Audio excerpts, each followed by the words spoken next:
Yaudah, halo, kami dari kelompok 12. Nah, sekarang kami di sini akan membuat video klarifikasi untuk kenapa kita tidak bisa mengambil data dengan waktu yang ditentukan. Nah, kita mulai perkenalan dulu anggotanya. Saya Marshall Andrea dengan NIM 8420. Nama saya Aura Sekarkayana dengan NIM 160-25402. Nama saya Smazenda dengan NIM 160-25396. Nama saya Nadia Isyadaya dengan NIM 414. Di sini kami ingin menyampaikan terkait ketidaksanggupan kami mengambil data primer di SDN Mekarsari Jatinangor. Jadi di sini kami memiliki dua kendala yang secara umum itu memang eksternal sifatnya, dan dua kendala tersebut akan dijelaskan oleh teman saya Marshall. Nah, kendala pertama itu adalah kita tuh udah pengen mengkomunikasi dengan bagian sekolahnya, tapi sama sekali nggak bisa. Dari contohnya aja, kita tuh dari di Google-nya tuh udah dikasih nomor telepon, cuman nomor telepon itu tuh ternyata tuh nomor telepon bohongan. Tapi saya nggak tahu tuh nomor telepon bohongan atau udah mati, pokoknya itu nggak bisa dihubungin. Nah, itu pertama. Nah, terus kedua, ya udah berarti kita paksa ke sekolahnya dong. Fasilitas sekolahnya tuh, kepala sekolahnya tuh selalu jarang sekali ada. Kita udah dari 4 kali atau 5 kali ke sekolahnya, kita cuma ada kepala sekolah cuma sekali doang adanya. Nah, sedangkan semua hal tuh diatur oleh kepala sekolahnya, jadi kita nggak bisa kayak buat janji dengan sekretarisnya, kita harus buat janji dengan kepala sekolahnya, itu kata sekretarisnya.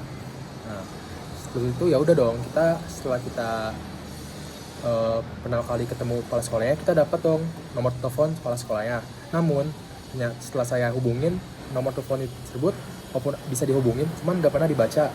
Tidak pernah dibalas oleh kepala sekolahnya. Ya. Jadi ya terpaksa lagi kita harus datang ke sekolahnya lagi. Namun setelah pertemuan pertama dengan kepala sekolahnya, kita ke kepala sekolah terus, kita ke sekolahnya terus tuh selalu gak ada kepala sekolahnya, cuma ada sekretarisnya doang. Jadi terpaksa kita setelah bikin proposal, kita nitipkan ke sekretarisnya.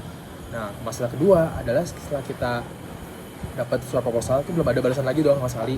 Belum ada balasan apapun. Saya belum dapat balasan dari kepala sekolahnya atau dari pihak sekolahnya. Jadi terpaksa kita ke sekolah lagi dong. Nah, setelah kita ke sekolah lagi, itu kepala sekolahnya gak ada, dan nyata surat proposal yang kita bikin ternyata hilang. Saya nggak tahu itu udah diambil sama kepala sekolahnya atau belum, karena sekretaris saja nggak tahu itu surat proposal di mana. Sekretaris juga nggak tahu kalau itu surat proposal udah diambil atau belum sama kepala sekolahnya. Dan kepala sekolahnya emang sudah dihubungin, katanya dia tuh katanya sering rapat, dengan alasan selalu sering rapat gitu. Itu sih overall secara kendala kita tuh apa? Kendala kita itu. Jadi untuk rekapnya, pertama yang kita alami adalah kendalanya. Pertama, kepala sekolah hampir tidak pernah hadir ketika kita datang untuk mengajukan proposal. Kedua, ketika sudah mendapatkan nomor telepon kepala sekolahnya, selalu tidak bisa dihubungi, meskipun katanya hubungi saya saja jika butuh sesuatu atau jika butuh tanda tangan proposal atau semacamnya, tapi nyatanya tidak pernah bisa dihubungi. Kemudian ketika ada kesempatan untuk memberikan surat proposal kepada pihak sekretaris, namun proposal tersebut malah dihilangkan dan berujung jadi kita harus mengulang pembuatan proposal dan kehabisan waktu pada akhirnya. Nah, ditambah lagi mereka tuh juga mau diganggu gugat pas lagi bulan Desember.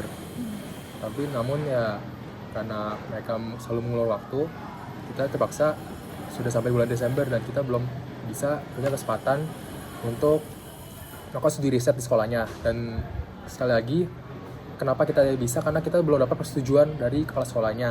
Kita tuh sebenarnya guru-guru itu bisa sudah menyanggupi. Cuman kata guru-guru itu tetap harus keputusan ada di tangan kepala sekolah. Namun kepala sekolahnya selalu tidak memberikan kita keputusan itu. Begitu. Jadi nextnya apa dong, Kak?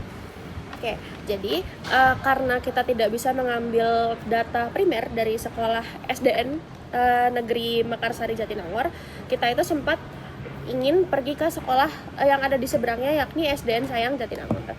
Tapi karena kendala waktu, kami tidak bisa memenuhi pengambilan data primer di sekolah tersebut.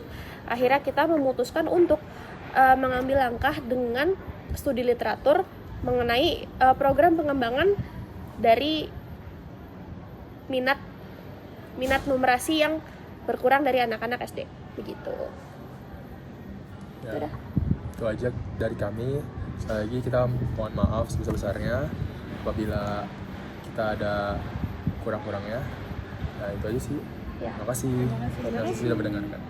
Oke. Assalamualaikum warahmatullahi wabarakatuh. Perkenalkan, nama saya Auras Karkayana dengan NIM 1602542. Di sini saya akan mewakili teman-teman kelompok saya, yakni kelompok 14, untuk menjelaskan sedikit tentang apa yang ada di infografis. Dan perubahan apa saja yang kami lakukan semenjak merubah metode dari yang seharusnya turun ke lapangan, namun karena terkendala banyak hal, memutuskan untuk mengubahnya menjadi sebuah studi literatur dan pengembangan program. Oke, dimulai dari latar belakang. Latar belakang ini adalah kemampuan numerasi bukanlah sekadar berhitung, melainkan kemampuan berpikir logis dan mengimplementasikan konsep matematika dalam kehidupan sehari-hari. Nah, kemampuan ini tuh sangat krusial bagi pelajar sekolah dasar untuk dapat memahami dan mendalami pemahaman sains dan numerasi yang lebih kompleks, rumit, dan terstruktur di tingkat selanjutnya.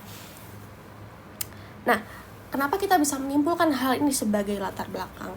Karena kualitas pendidikan di Indonesia secara literasi, entah literasi numerasi, literasi sains, dan literasi tulisan, itu masih menempati peringkat 73 dari 78 negara dengan skor matematika sebesar 379. Nah, hal ini tuh mengindikasikan bahwa fondasi pendidikan dasar secara numerasi itu cukup rapuh. Nah, dapat dilihat di grafik yang ada di sini. Data ini merupakan data PISA yang diambil pada tahun 2018, di mana ini adalah perbandingan negara-negara papan bawah dalam literasi membaca, matematika, dan sains. Dan dapat dilihat bahwa Indonesia berada dalam posisi yang cukup mengenaskan. Gitu.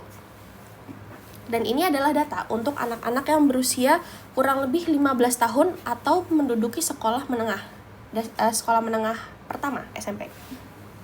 Dan hal ini membuktikan bahwa jikalau dalam fase SMP mereka belum bisa mengintegrasikan konsep numerasi dengan baik, fondasi mereka masih ada yang kurang.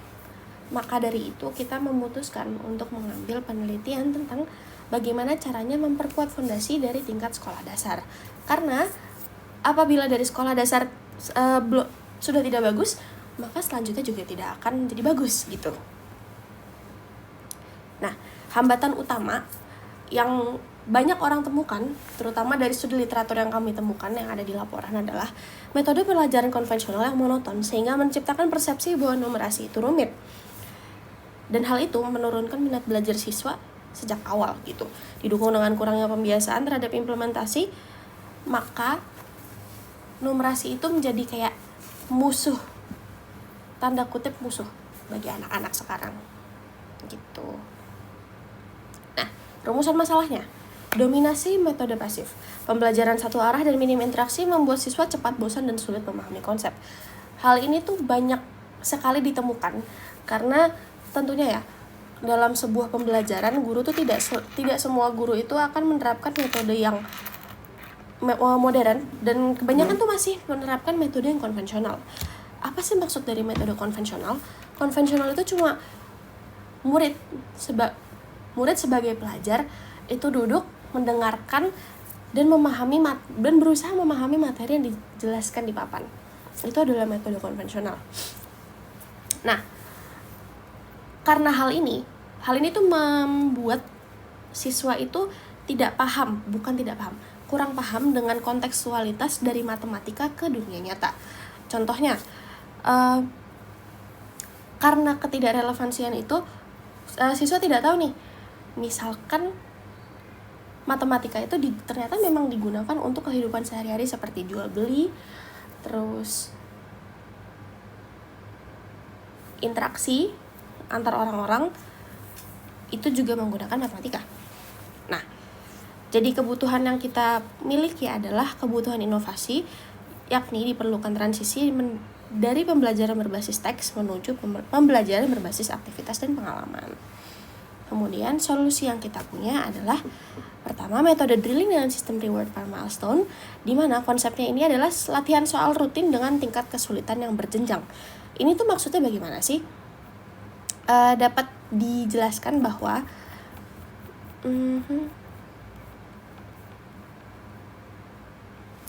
kata drilling ini tuh berarti mengasah dan melatih kemampuan numerasi anak terus-terusan. Untuk skala kesulitannya dari mudah, sedang, dan sulit itu tergantung dengan kebiasaan anaknya. Semisal dimulai dari fase mudah, ternyata nilai anak tersebut sempurna, maka bisa ditingkatkan lagi kepada fase yang sedang. Apabila masih sempurna, bisa ditingkatkan lagi menuju yang sulit. Gitu. Hal ini bertujuan untuk membangun disiplin dan fondasi yang kuat. Gitu.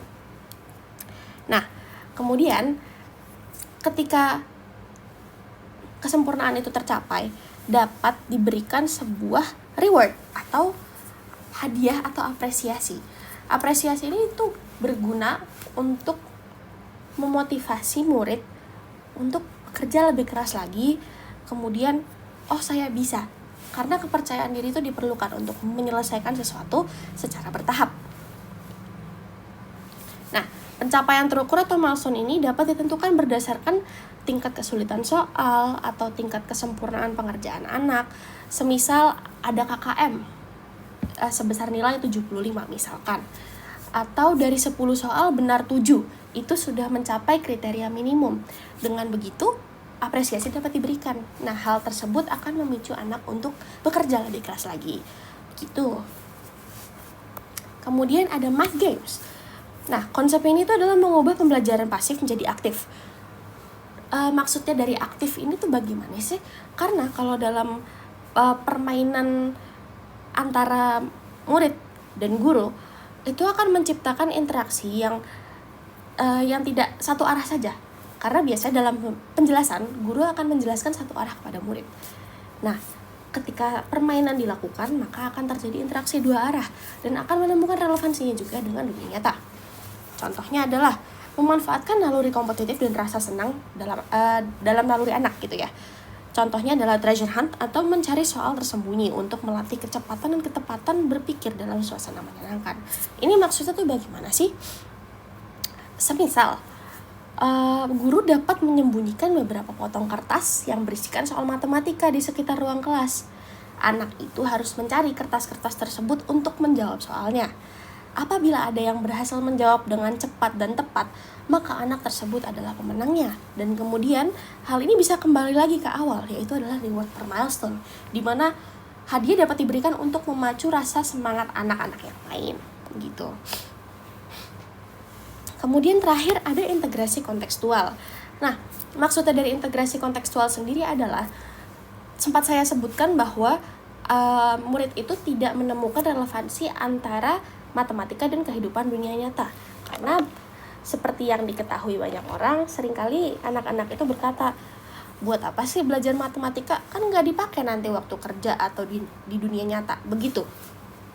Nah, integrasi ini tuh memiliki konsep untuk menggabungkan numerasi dengan literasi dan aktivitas nyata untuk menghilangkan kesan matematika ini apa sih gitu.